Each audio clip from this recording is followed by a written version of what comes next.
Ladies and gentlemen, welcome back to the Turnbuckle Sessions. I am your host, Thomas Montalto, the OG Fit Kid, and joining me once again today, one of my favorite partners, it is good old Mike Belcaster. What is going on, Turnbuckle Universe? What? Should we stay away from the universe? Turnbuckle Nation. Yeah, We'll go yeah. Nation. The Nation's fans will better. turn on us if we become Yeah, the Turnbuckle whatever. Universe. Before we get started, guys, just make sure you're checking out all of our content, all of our podcasts. We have podcasts coming at you 5 days, 6 days a week now. Monday, Tuesday, Wednesday, Thursday, Friday, Saturday. We have YouTube videos 3 nights a week at least. And if you go and you like and you subscribe and you leave us a 5-star review, you could get a sticker. You could, Bro, well, Mike Belcaster will mail you and yeah, me, I'll, hopefully, I'll Turnbuckle sign Tavern them if stickers. you ask me to. He'll And even sign them for you. And if it's I like me get signing some, a check. the OG Fit Kid will sign one for you. But we got like the age old question that we're going to discuss today. This is going to be a fun episode because everybody has their opinions, and we're going to tell you why yours are wrong and ours are right. We are going to Something like that. discuss, yeah, we're going to discuss the Mount Rushmore of wrestling, and I'm not talking about Kevin Owens and the Young Bucks. And who is the other one? The Adam Cole, baby. Adam Cole. But how do I forget Adam Cole? We're talking about the founding, well, it's not even the founding fathers of wrestling. It's the most influential people on wrestling. We're going to discuss what we think the Mount Rushmore of wrestling should be, why. And before we get into it, well, to preface, I was talking with Mike right before we started, and we both agreed you can't limit the Mount Rushmore of wrestling to just 4 spots. Yeah. That's blasphemy. There's just no friggin' way. Well, When I'm listen, I get the point behind it being the Mount Rushmore is that there should only be 4 founding figures, but like we're past the generations of just your Hulk Hogan's and your Ultimate Warriors and Roddy Pipers, and I take Ultimate Warrior back because that's blasphemy to put him up on there. But you know what I mean? Roddy Pipers, Andres, Harley Races, Dustin Rhodes, Daddy. Like the Mount Rushmore is more of a figurative language of just saying that there's more to the buildings of it now. Like, it started as a Mount Rushmore. Now it's a city. Now there's skyscrapers left and right. true. You got your Sears Towers, you got your John Hancocks, you got your Empire State Buildings, and that's what I mean. Like, there's more to it than just the 4, because there's a lot of legwork there.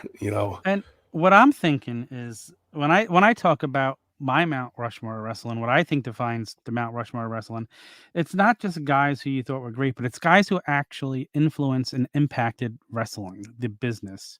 Absolutely.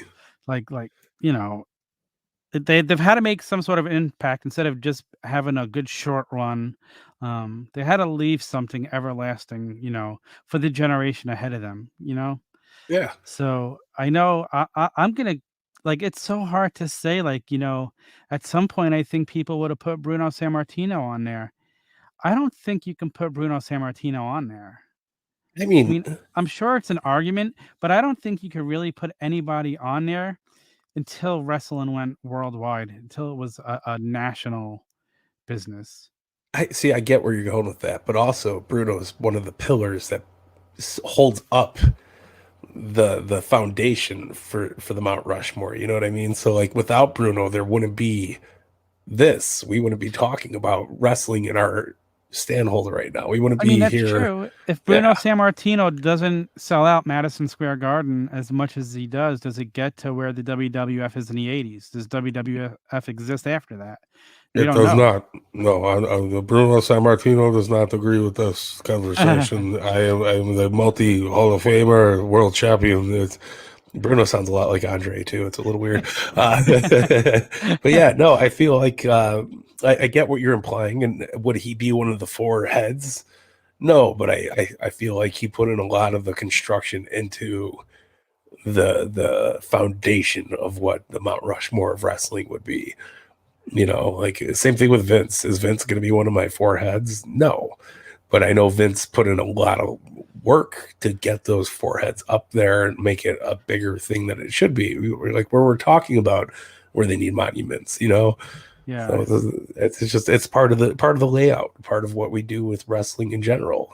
We wouldn't be talking about wrestling 30, 40 years removed from Bruno if it wasn't for Bruno, and That's especially when true. we're speaking of Bruno. Yeah. I think the first guy I've got to put on there, and I don't know if you agree with this, Mike, but a guy like if you talk in Hall of Fame and Mount Rushmores and guys who made an impact, you have Hulk Hogan in that conversation, and it's very hard to not have him on the Yeah, Mount Rushmore because he is the first guy that was known on a national level as big as any wrestler ever was.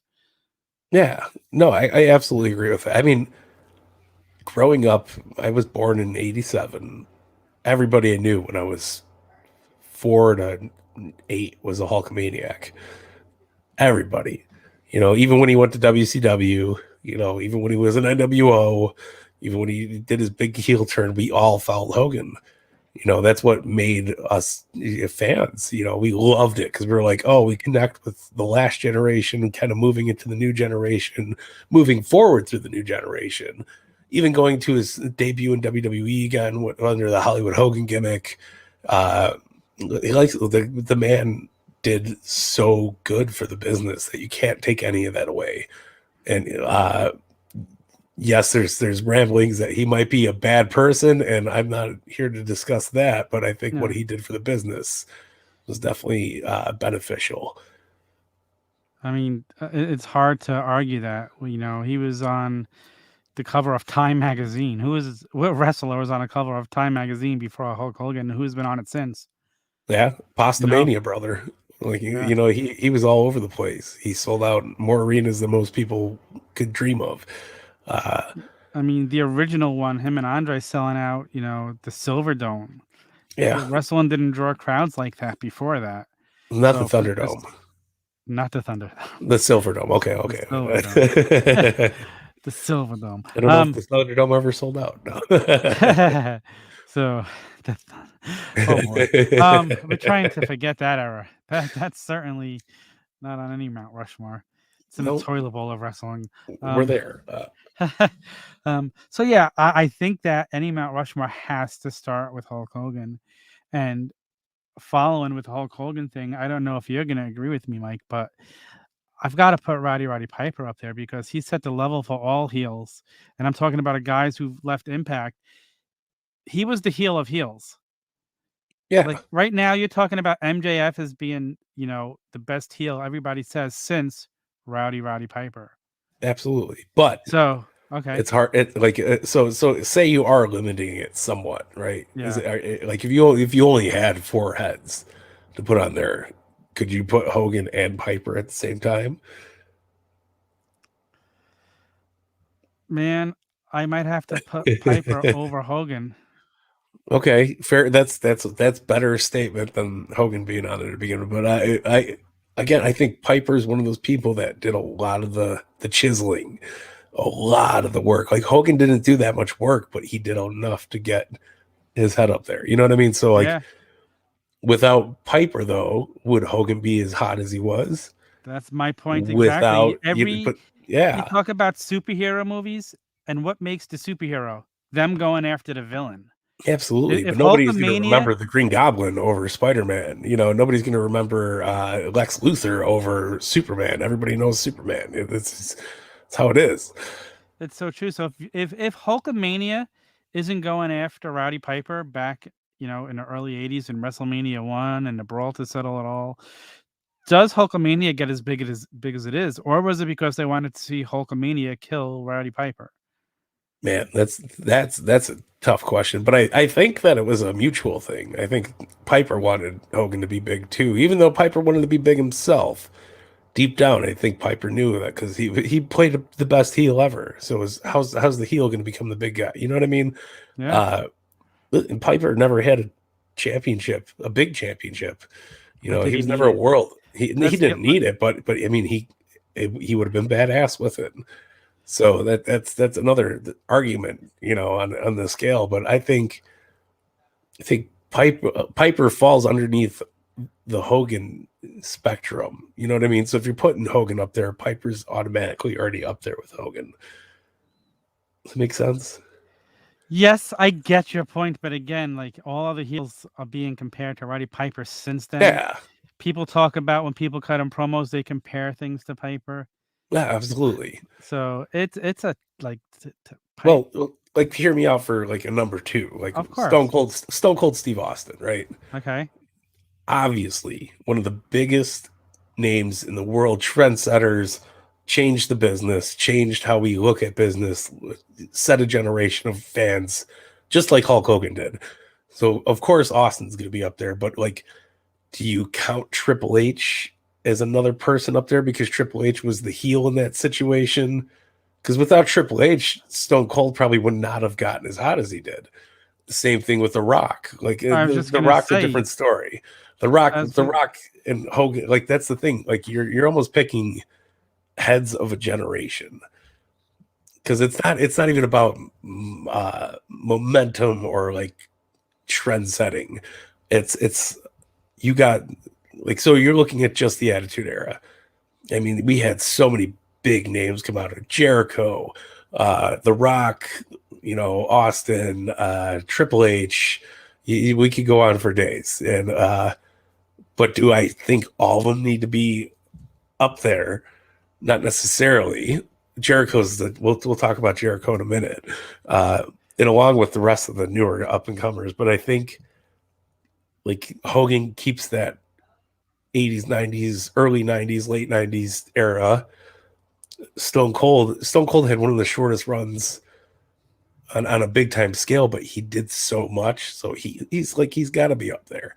You sold know, more and merch than anybody apparently. Mick Foley. How is Mick Foley not going to be on the Mount Rushmore over Stone Cold? Mick Foley did a lot for the business too, but that's what I mean. Mick Foley kind of falls under that Stone Cold pillar, you know. So it's like I don't even want to look at it like it's just a statue of four heads. I want to look at it like a pillar or a set of pillars with you know, heads at each top, kind of like the Mortal Kombat bosses. You know, you would go up the tower, then you'd fight Shokan. Like everybody's their own Shokan. So I'm looking at it like, so we got Hogan, right? You know, there's so many people that fall under Hogan. Like you said, Roddy Piper. I mean, with Paul Ordenoff, all these other guys. You know, like just a group of good people. That Ted DiBiase. You know, you could keep going for days.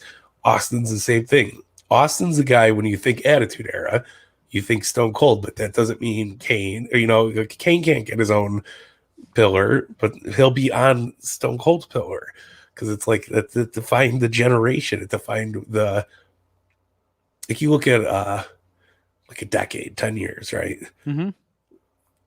I look at wrestling decades as like 5 years because that's what it really is. You know, we get 5 good years of something, it goes away. Same thing with like we'll get to John Cena eventually and all this stuff. But like I think that the Attitude Era falls under Austin.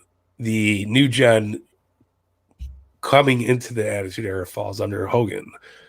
You know, so you got Hogan, like, and this same thing, like with Austin, you got Shawn Michaels, you got Bret Hart, the best fucking wrestlers of all time, but they're still like who outshined Bret Hart, who outshined Shawn Michaels, and Shawn Michaels will come back in later down the road, but Shawn Michaels is not on the level Steve Austin is. He dipped out. Fair and true. Triple H dipped out. You know, everybody didn't last toe to toe with Austin, even though Austin, like I said, had a short career. Let me leave something different though. You talked about Shawn Michaels, and Shawn Michaels left an impact though for ushering in the smaller guys. Yes, absolutely. So, And it's very important. So Shawn Michaels is not maybe the guy holding up the pillar, but Shawn Michaels is up there. Undertaker, another like Undertaker should definitely like there should be. How would I phrase this? Every generation should have their own Rushmore, if that makes more sense. You know, because you could do 4 from Hogan's era, you could do 4 from the Attitude Era, you could do 4 from the Get the F Out era, and then you could do 4 for that for whatever the hell we're in now. yeah. Yeah, no, I agree with you. Shawn Michaels definitely brought in a new like era of smaller workers. Look, we got the 1-2-3 Kid. You know, I don't think there would be a 1-2-3 Kid without Shawn Michaels. That's true. I Yeah, mean, would we have a Brian Danielson without Shawn Michaels? absolutely. We'll get to that in a minute. That's a really good one, but I have strong words on that one.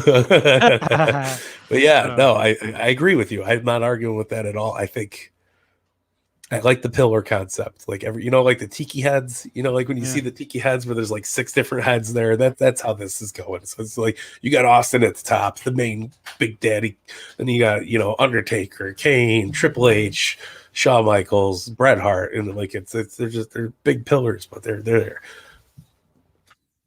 I mean, okay. Yeah. So I mean, I still think Piper goes on there for. Yeah. And then like this would make it easier. So like you got Hogan, Piper, you can put them Yeah, both at the top. yeah. And then like that's why I said four heads. Four heads is better. It's the tiki with the Mount Rushmore. There's too many I workers. I'm That's trying to only another put thing. I'm only trying to put the elite top in, Well, the guys. elite could take up their own Mount Rushmore. They posted tweets about it. Kevin Owens is That's going to that's not the elite I meant. join. However, let's see in a couple of years. Yeah. Um, No, for sure. But I mean, if you want to talk about tag teams, the Road Warriors would get a spot if you want to represent all tag teams. absolutely. So I know you're not a big fan, but I think Harlem Heat would slam down their own part I of can't being comment. there. I never saw Harlem Heat. We're gonna do that on a homage one day. And you're I gonna be I like, saw wow. I saw Booker T in WWE, and I was never impressed. I would well, I'm telling you, his WCW days were great. I would say Smoky. I can't think of their names right now or what their tag team was, but Smoky Mountain Wrestling. I think Chris Jericho and Lance Storm belong on their own pillar. They were an innovative tag team at the time. That's why they both did such good work. That's why Jericho is in the space he is right now, is because of how amazing his tag work was. But I mean, Rock and Roll Express, Midnight Express, even. I mean, you got so many people. Jim Cornette, I could hear Jim Bushwhackers. No, Cornette. Yeah, right. Bushwhackers. I'm just kidding. Although you talk about the Bushwhackers, and many people don't know this, they reinvented themselves from being a super violent tag team before coming to WWE and coming and being the Bushwhackers that people fell in love with. That's I mean, not who they were so did Dusty Rhodes. before. Well, Dusty, yeah, that's true. Dusty Rhodes was a very violent person, and then he got on the polka dots. He was dancing. The promos Dusty Rhodes cut before he ever came to WWF and put on the polka dots and danced with Sapphire. Absolutely. Two different people again. And that you're talking about another head on the pill on the pole, Dusty Rhodes. If you're not making an argument for Dusty Rhodes and what he's done, I mean, nobody looked the way Dusty looked and got over like Dusty did. Bam Bam Bigelow didn't get over like Dusty did. Bam Bam Bigelow was amazing. It says something. Even with polka dots and Sapphire, he had more than charisma. He had it all, baby. He had the it factor. He was the king of all kings at it before the king of kings. Yeah. And then look what he did for developmental. Every person that we love on both rosters right now came out of the Dusty Rhodes fundamentals, like everybody. Like that's. I mean, Bryan Danielson came out from the Dusty Rhodes. Bryan Danielson was a great wrestler, but he got better at his craft when he trained under Dusty. And I feel like a lot of those guys did. So that's what adds to the fun of it, And had it like the mind Dusty had for the business and the he way he taught, and that's the thing. Like I love reading and hearing people do podcasts and they talk about Dusty, their time in NXT when Dusty was like, it's promo class and it's like Thursdays or something. And like he would sit there and be like, you're not connecting. You gotta look at me. You gotta tell me how passionate you are, how you feel. What do you want to say? Not what you want to do. What do you want to say to the people? And it would be like so intense. And then they would click. Look at Enzo Amore. I was never an Enzo Amore fan, but I loved his promos. He would come out, boom, hey, how you doing, Dad? Bada boom, realest guy in the room, how you doing? And like everybody was connected with it because he found that connection with the crowd. So I think that's where That is with that Dusty transcended space and time. He was generational all day long. I'm thinking of a Dusty story. I heard a wrestler tell from the performance center, and they got into a fight with him, and they cursed him. And then he spoke with them afterwards. Do you know the story I'm talking about? I I can't think think I of who do. it is. I can't think of And who he it is turned the either. whole thing around to show them and help them through Yeah, that. And I but can't think of who the hell it was, but it was an amazing story. The Dusty Road stories are amazing when you listen yeah. to people. So yeah, if Dusty Never Road, heard a bad Dusty Rhodes story. nope, Oh, nope, and then I mean, and that goes from him training people. I mean, look, he went through the hardest time of NXT developmental too. Like we had built him on, he got caught up in all that stuff. Like it was a tough time, but everybody was like Dusty. And like you still see it when people like Seth Rollins sheds tears when they talk about Dusty. Everybody talks yep, about Dusty. They love him yep. because Dusty is definitely on the main scope for a Mount Rushmore, man. How can you not have him there? That's so true. Yeah. He's a special man. I can't help but wonder, and I'm sure you've wondered the same thing. What would have happened if Dusty was still alive Oh, I don't with know. AEW? Wow, we'll I never don't know. know. It would be hard to do. It would be. I feel like the first year, at least year and a half of AEW with Dusty, because Dusty would still be working for WWE. I think. I think it would have been like, go ahead, bring him hell, kid, and then it would have Yeah, been like, all right, let's give him hell, kid. And he would have joined yeah, forces with his kids, and it's great stuff, man. But we have AEW because of Dusty. That's another thing. that's true. Without I Cody, agree. without Dustin, this wouldn't have taken off as big as it did. You got Yeah, that the Rhodes versus Rhodes match. That yeah, first, what was it, Double or Nothing? yeah. It was unbelievable. What One of the that match just set the tone for the future of AEW yeah, and right then there. uh, some of those implementations that they've established in that match still hold out throughout the rest of this. It's still good stuff, and we still see Dustin Rhodes and Cody both out here killing it week to week. It's amazing. Yeah. Let's talk about the Nature Boy. Woo! So where do you put Ric Flair? You know what? This might be a hot take. I put Ric Ah, Flair under the Dusty Rhodes podium. I don't I think disagree. I don't mean this in a bad way either though, because Ric Flair is Ric Flair, right? But uh some of those feuds Ric Flair had, especially with Dusty, Steamboat, how do you not put Ricky the Dragon Steamboat up there? But he still falls on. I think he falls under that Dusty Rhodes category. Like there were some hot feuds going on, and I think Flair's a better talker because he worked with Dusty. There's definitely Dusty Rhodes in Ric Flair's promos. Yeah, and vice versa too. Yeah, that's You true. know, I want to say Flair when he started. I could be wrong. It might not be. I think it was Dusty Rhodes though. Flair when he first started wrestling, he wanted to be like a Dusty Rhodes character because Dusty came out before him, and he was always like It makes I sense. might be thinking of a different wrestler. He said this on Austin's podcast. You name it, whatever podcast Ric Flair comes out and talks about his life. Yeah, I'm pretty sure it was Dusty Rhodes though, and he was like, I want to be the Dusty Rhodes, of my time, and they're like, no, but like you guys could still work together. Like it was one of those things, and that's why Ric Flair had the blonde hair. That's why he came out the way he did because he was trying to get that Dusty Rhodes flair going on. So it's like just tells you how big Dusty was in his lifetime, man. Those Memphis wrestling promos, there's some hot shit. Put your hand to the screen and feel me. Like that was huge. And speaking to the working man, the son of a plumber, hard times, hard time. We The all Hard go through Times hard promo. times still, man. Is So that Hard I think Times promo the best promo ever? definitely up there. Yeah. Definitely up there. Top three? Yeah. I'll go top Yeah. three. You hear people mention it. To this day, how many years ago was that promo? And people still talk about it. It's a great promo, man. How many promos and not to go shit on Hulk Hogan, but how many promos of Hulk Hogan do people talk about? Specific One, promos. say your prayers, take your vitamins. Exactly. What you gonna do, brother, when Hulkamania runs wild on you? But Ooh.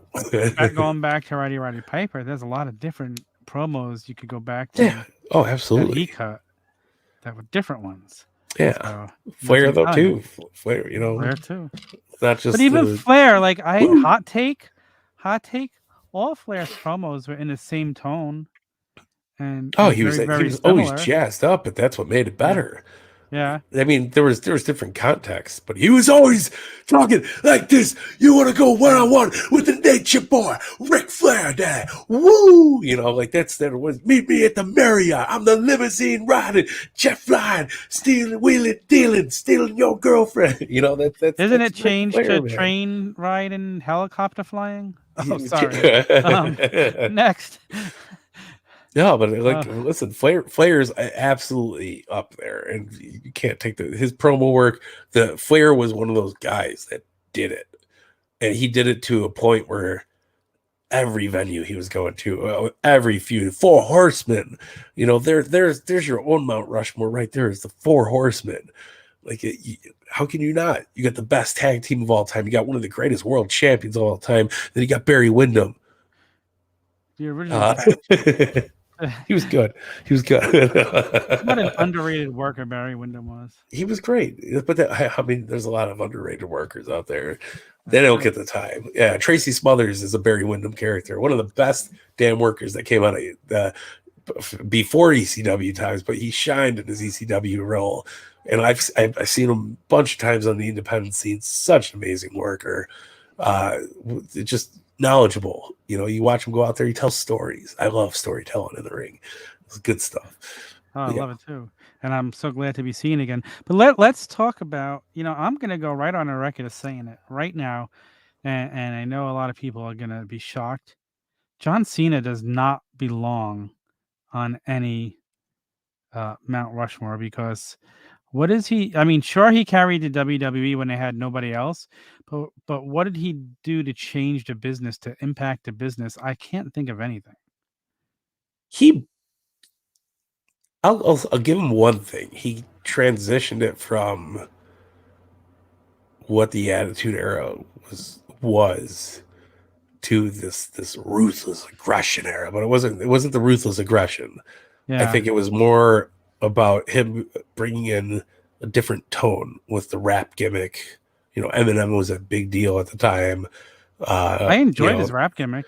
No, I loved it, but that's what I'm saying. He transitioned really well to this rap gimmick, to the hustle, loyalty, respect, to the never give up, never surrender John Cena thing. So it's almost like I wouldn't put him up there necessarily because I think it's just like another version of Hulk Hogan, and I don't Yeah, mean that in a well bad said. way, but it was you No, know I look don't think look it's at a all the bad make way. a wishes he does. This is good shit. Like Yeah, it's great to see somebody putting so much effort into his stand up job. guy. I'm not taking anything away from the Absolutely. guy. But I think it's a Hogan 2.0 on the WWE's end. And Hmm.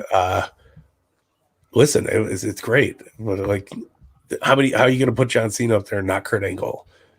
Or we could go into lots of details. The Chris Benoit's, even though he did what he did, he was a phenomenal wrestler. He did a lot of good stuff for little guys.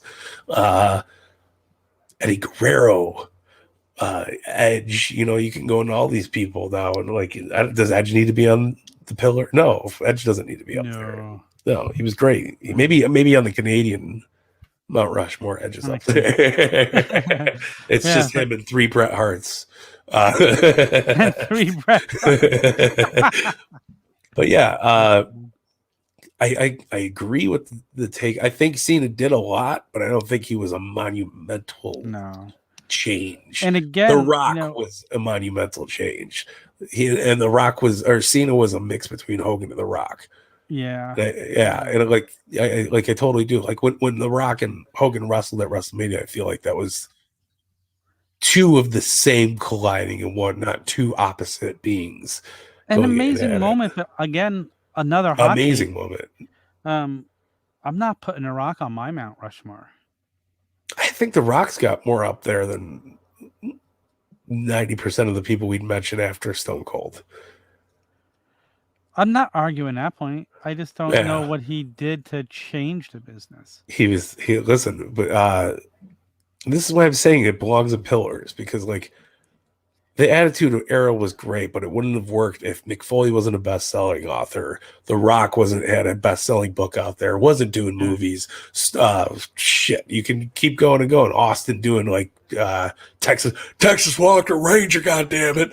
You know, it's like it all fell into the time, so it was like perfect. And like you know, Triple H on Boy Meets World, like they were all out there doing stuff separately but together at the same time. But I don't think that John Cena had that. You know, John Cena's rap album wasn't the number one rap album for 18 weeks. Yeah. Well, it didn't have that impact. So it's there. Sure, he carried on a generation of fans, but I mean, he didn't do like much for the business overall than making it that Disney on Ice version that it is now. But do you know who does belong on the Mount Rushmore? Who you got? How could you not say Chris Jericho? Yeah, no, absolutely. With what he's done over so many different generations and eras and reinventing himself to fit in each one the way he has. Yeah, let And me to pause stay the Jericho relevant. conversation because Okay. we can't go out of order because Okay. we had this. Of course, Jericho's there doing his thing, killing it too, not doing bad. But you also have like CM Punk. So CM Punk definitely changed the business, and this comes back to the Daniel Bryan thing that you were saying earlier. Yes, Shawn Michaels did a lot for the smaller talents, but until CM Punk came out and did what he did with the pipe bomb, the edgy promos cutting at the WWE and Vince McMahon, Triple H, without that, I don't think we would have the Bryan Danielson, the Kofi Kingston, the Finn Balor's. I really think Punk brought in the change to having an AJ Styles come into WWE or just whatever. NXT. I feel like NXT stemmed a little bit more off of Punk when it became its own brand before it became a network television brand. But like the very first initiative, like version of NXT, I think that all stemmed from the CM Punk being CM Punk. So you're putting CM Punk on the Mount Rushmore. Damn right I am. Damn. I mean, Yeah. that's Because hard I'm to argue serious that though, with what because he's meant. when Punk got fired, what happened next? Daniel Bryan won fucking WrestleMania. They True. instant hotspot. Boom. Here You you talk go. about CM Yes. Punk also the night after WrestleMania, bringing Daniel Bryan to the ring, having Yeah. himself in the ring, bringing Zack Ryder to the ring after he won, trying to show like, listen, we're the young guys. Like he tried so hard to impact WWE for the better, and they just Yeah. wouldn't listen. And he cares about the business. And then you look He at loves and bleeds the business. this past year, everything that stemmed from him coming to AEW. Look at how they sold out the United Center in less than 3 days on a one liner from Darby Allin. Even if you're best in the world, boom, instant sellout. It wasn't that's Stone Cold Steve Austin like vibes. Yeah, That's Hulk Hogan vibes. that's That's pretty Roddy friggin' Piper vibes. impressive. Yeah, and not a lot of people could sell out a full blown basketball arena in Chicago on a night's notice. And people So were driving from like New Jersey to go. yeah, I mean, we were both there. It was Yeah, packed. It was crazy. It was wild. what an amazing The night. emotion that went into it. He outdid the Road Warrior pop on his own fucking merit. Like that you get your own head on the Mount Rushmore when you outdo the Road Warrior pop for Wow. sure. And he brought in a whole new style, and I think that's what made it acceptable for the Daniel Bryan's to win, WrestleMania 30 and Kofi Kingston and Finn Balor and like even Kevin Steen. Like he falls under this like Oh, we're not your typical pyramid, like yeah. so we run into this thing. So we're all under the same umbrella. So I think CM Punk's definitely up there, man. You can't argue it, man. It's so true. Like I said, you don't go away for 7 years, have a guy drop one line and sell out an arena. Yeah, That's leaving an impact on the business. And now you look absolutely. at the stories he's told since he's coming back, and the in-ring stories have been amazing. And then we see that awesome little tease with Eddie Kingston, Yeah, which was super, super exciting to get to see those. Like first we see Brian yeah. Danielson and Eddie Listen, Kingston and who gave a fuck about Eddie Kingston 3 years ago? You know what I mean? And Eddie now he's Kingston. nobody. He's in the spot now. He's all Yeah. over the place. One of the best, and I really mean it. One of the best talents AEW's got right now. Oh my god, I love him. Unbelievably great. Yeah, His and promos, the guy has it. When he got it, from the first time I heard him on a mic, I didn't know who he was before AEW, but the first time he came out on a mic, I'm like, damn, this yeah. guy No, has it to be on a mic. I can't picture enjoying wrestling without Eddie Kingston right now. Nope. And you Not can at tell he all. wears his heart on his sleeve. He's Hell yeah, bro. He's dead fucking serious. I love Eddie Kingston, man. But yeah. I feel like,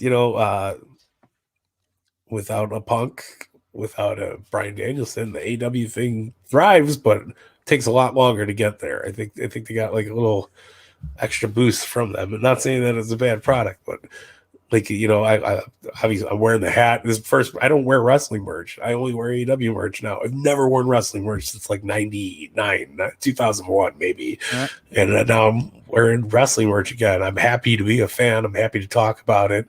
You know, buy people's autobiographies now. Oh wow, you got it. Huh. I got the Mox book. Yeah, no, very Yeah. exciting. I But gotta get it.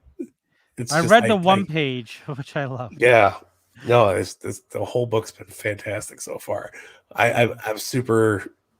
I think CM Punk ushered in all this kind of But you don't because think Shawn Michaels helped usher in CM Punk? no, I do, Oh, but okay. like it builds up. Like there's somebody's always Sure. got to take the throne, Yes, Somebody's of got to course, always 100%. overdo the predecessor. So I think that Shawn Michaels came out, did great. Shawn Michaels had that back injury. Yeah. He was gone for what, But 4 years, something like that. No, he did did. he, Yeah, or I did he mean, just want to step away for a while? this is hold on, yeah, there we go. No, it's a bad back injury. But no, but he helped kind of build the foundation of it. But CM Punk started putting bricks up and a roof Yeah. up. Yep. Like it's all It's a good part way to part of put the it. I process, like man. that. Yeah, I yeah. love So that. it's like That's you, an excellent friggin' way to put it. yeah, you can't build a That's house so by one true. person, but you got a guy that makes plumbing, you got a guy that does walls. It's a group effort, man. But Yep. I think So you'll Punk put owned it. Brian Yeah. Danielson, Daniel Bryan under the CM Punk pillar? For now. Yeah, that's a good way to put it. Yeah, because For now.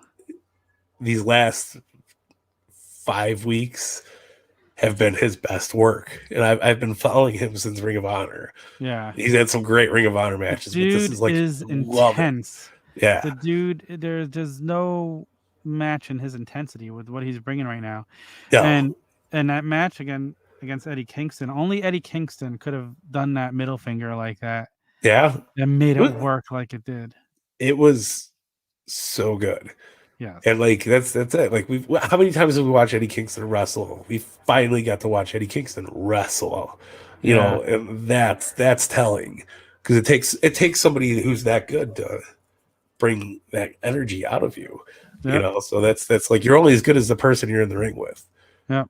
Just as like if you're only as good on the assembly line with your partner, you're only good at it takes somebody to match that intensity, know what the hell you could bring to let you bring it, so Yep. there's always that.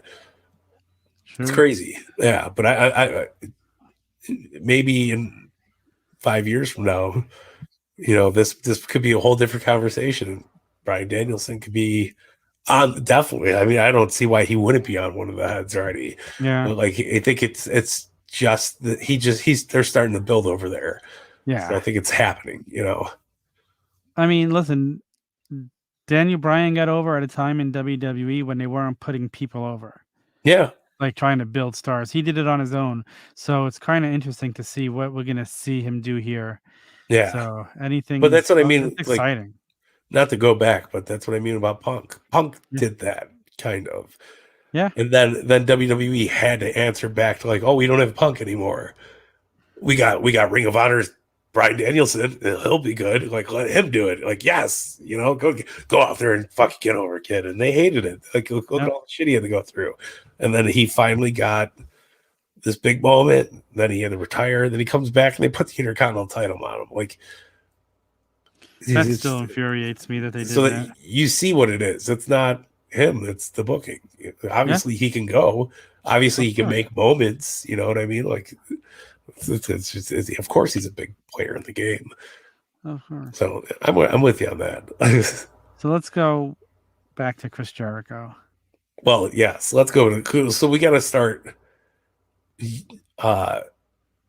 going back to WCW. I know you weren't an avid WCW guy. You probably watched maybe a few episodes, maybe matches, not episodes. Yeah, probably episodes. More like matches. Okay, so when you're watching it in 1997, we'll go shoot with 97, 98 maybe, it might be more accurate, but like you see, the show opens up, Hogan comes to the ring. You know what, dude? Let me tell you, NWO's doing this. Eric Bischoff's out there, Hall, Nash. It's like just all big guys doing their thing. It's repetitive. You're just sitting there going, oh, okay, well, this is kind of like last week. NWO's taking over, brother. And then you cut from that, you go to like a Segway tag match, and then top of the hour, you get the Cruiserweights. The Cruiserweight division was something unbelievable, and the star of that Cruiserweight division was definitely Chris Jericho. And it shows Dean Malenko was one of the best workers I've ever seen, and some of his best matches were with Chris Jericho. That's where Jericho got the 1,004 holds, because he was wrestling. Dean Malenko was the man of 1,000 holds. Yeah. So he was the like armbar. Yeah, but like that's one of the best promos of wrestling history. I'm gonna sit here until I'm gonna read off all of it. Yeah, and he just sits there and goes to commercial break. Armbar, standing armbar, and he just keeps going and going. And like Jericho had that click. He was there. He had something already. So that's when he went to WWE.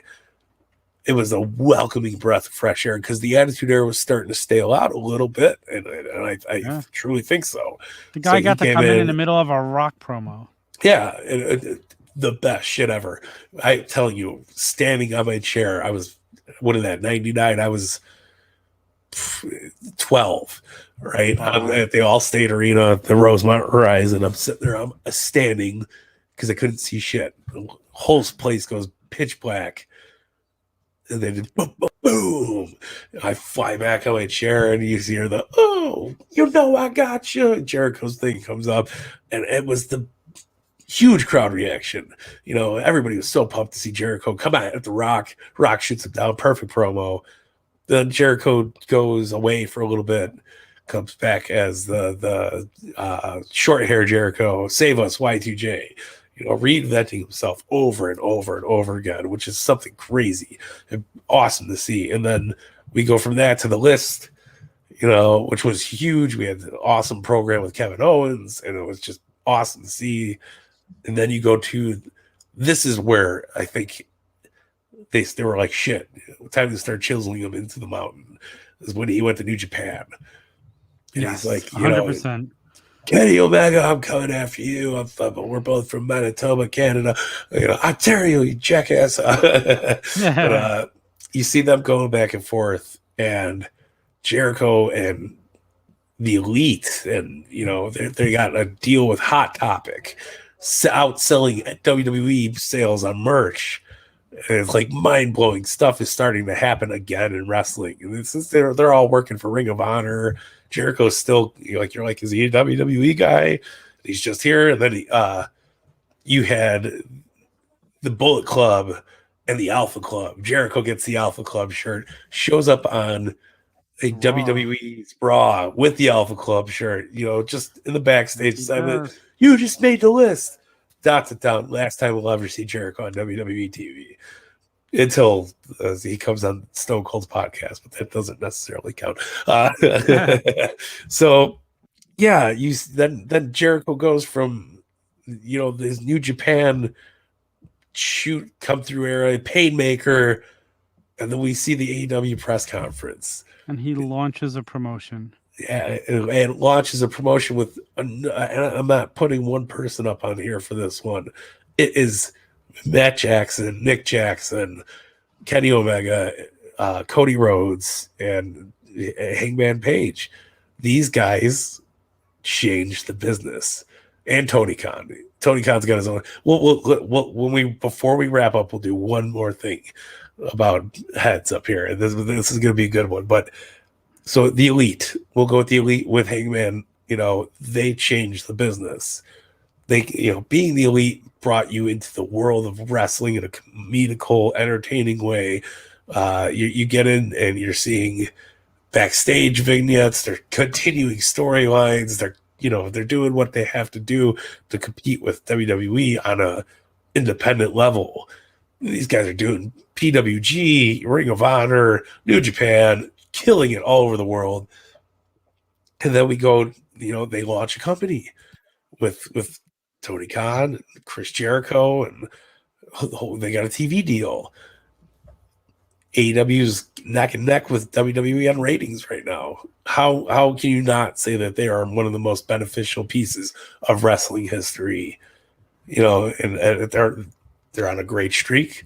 It's not dying down anytime soon. I think it's very well planned out. They're not blowing their load in 5 seconds. They're really letting the romance kick in and enjoying their time doing what they're doing. So I think Jericho is one of the pillars of this group.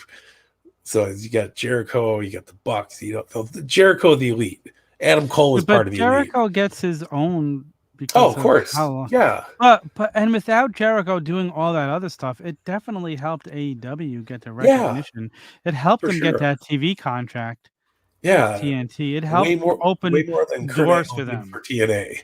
Yeah, 100%. And not in a bad way. Doors. It helped open doors and helped them so much than we probably ever even realize. Yeah, it helped them sell their product, Yes, 100%. And build a foundation on a group of guys that were main eventers. We could get good match. I remember when they were announcing talent, it was like Orange Cassidy. I was like, who the fuck is this guy? Why is he like this? And then you're like, what the fuck is this? And then like Jimmy Havoc, MJF, like these guys. I was like, who the fuck are half of these guys? But then like 6 months later, I was like, I love every single one of them. I'm ready for more. And then it was 7 months later, 8 months. And it went to till what are we, 3 years into it now? Yeah. And I'm hooked. I care so much about every person on the roster. And it's just like, oh shit, they did a great job making that foundation.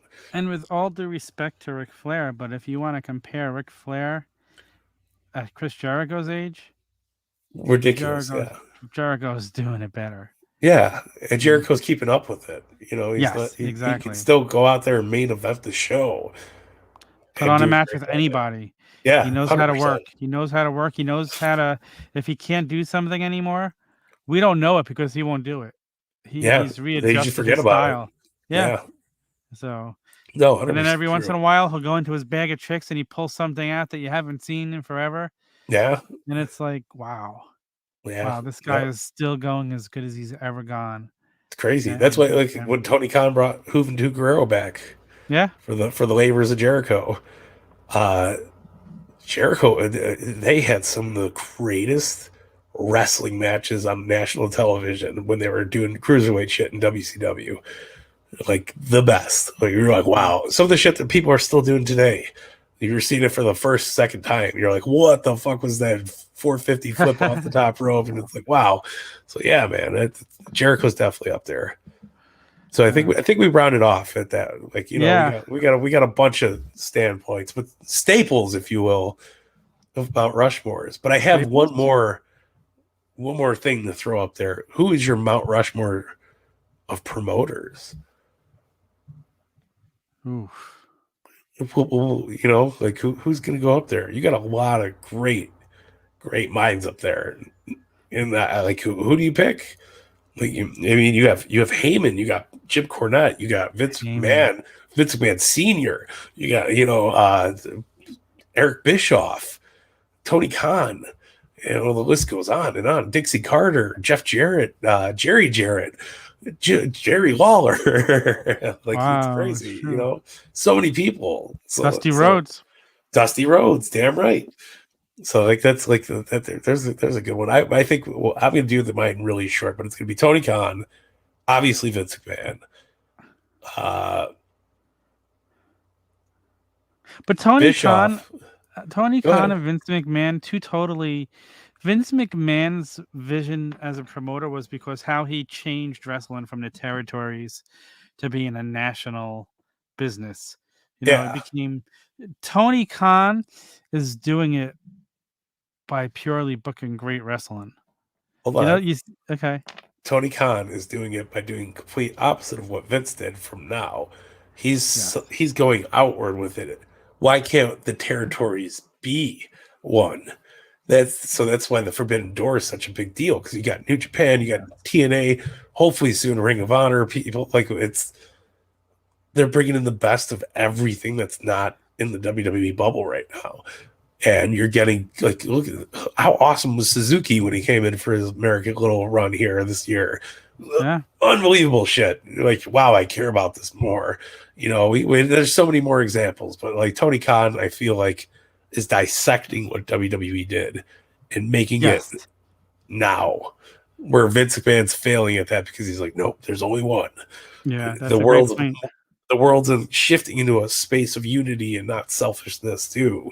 So everybody wants to be united, and like, we all want to be one and the same. There's no segregated groups, thank God, and there's no problem. People are all one and one. We're no different than I'm no different than you, or we're no different than the person listening to this. I'll So compare Tony Khan to Steve Jobs.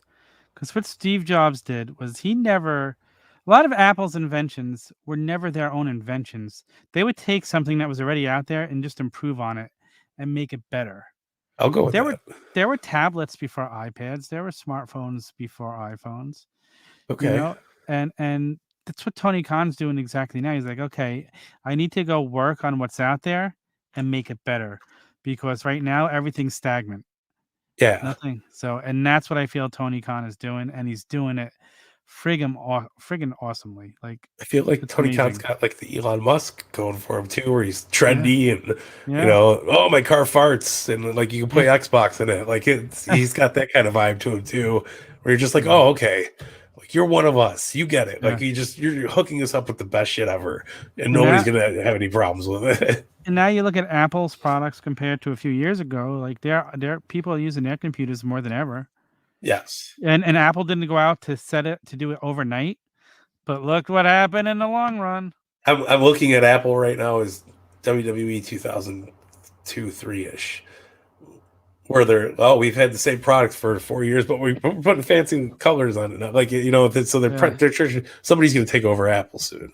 That's Well, I'll go in the future. Like, we'll just say somebody's going to I don't come in disagree. and Tony Khan fucking Apple, and you're going to be like, I love putting contacts in my eyes where I could blink and I have my phone in front of me. I Like, wonder what would have happened if we didn't lose Steve Jobs. a little more innovation would happen. That's Yeah. probably about it. Yeah, Yes, I agree. but Tim I Cook is mean, just a yeah. Look at Amazon. yeah. The guy's in space now. He doesn't even fuck with Didn't Amazon. he just sent William Shatner to space. Why Yeah, can't he send Vince McMahon there and leave him there? right. Because Vince would take over the moon, and then we would have galactic war. We don't need That's that right now. fine if we didn't have to see anything. Yeah, So we really went down a road here and yeah, broke down Mount Rushmore and how it should be built. yeah. Or And what it could be built. But and what I'm interested to hear what people have to say. So if you guys got yeah. different opinions, like, hit us up. And maybe the whole promoter thing is just a whole nother episode where we Yeah, could break it down even further. yeah. I mean, it's a short list, but mine would be like definitely Paul Heyman. Paul Heyman was a big deal. Like, we'll not get into this, but it's there's so many people. Paul Heyman super deserves it all, because without him, Yeah. we wouldn't have the Attitude Era either, and like a bunch of shit we see nowadays. And even AEW. Absolutely, If you go yeah, back and listen to Chad's episode of the sessions a couple of weeks ago. 100%. Yep. So That's why TK was in the crowd when he was a little dude. We all cared about that shit, exactly. man. I was one of Exactly. him. Yeah. So All right, guys. I think that's gonna wrap it up. But this was fun, Mike. Thank you for Yeah, joining us for this. And absolutely. well, Always you'll here be to help. back, and we'll be doing some homages with me shortly. And guys, make sure a 5-star review, tweet it at us, Instagram it to us. You'll get stickers. You'll get Yeah, Turnbuckle Tavern stickers. If you're a high Fig Night quality. fan, They're nice. I can't wait to have one. Yeah, I can't wait. They're and we'll awesome. autograph them if you want them. I don't know why you guys would want me to write down anything besides trying to hack into my banking account, but we're good with that. We're all good. All right, guys. The turnbuckletavern.com for all of our links. Make sure you check it out. Follow us everywhere. Thank you for joining us today. We'll be back next week. Until then, love, peace, and pro wrestling.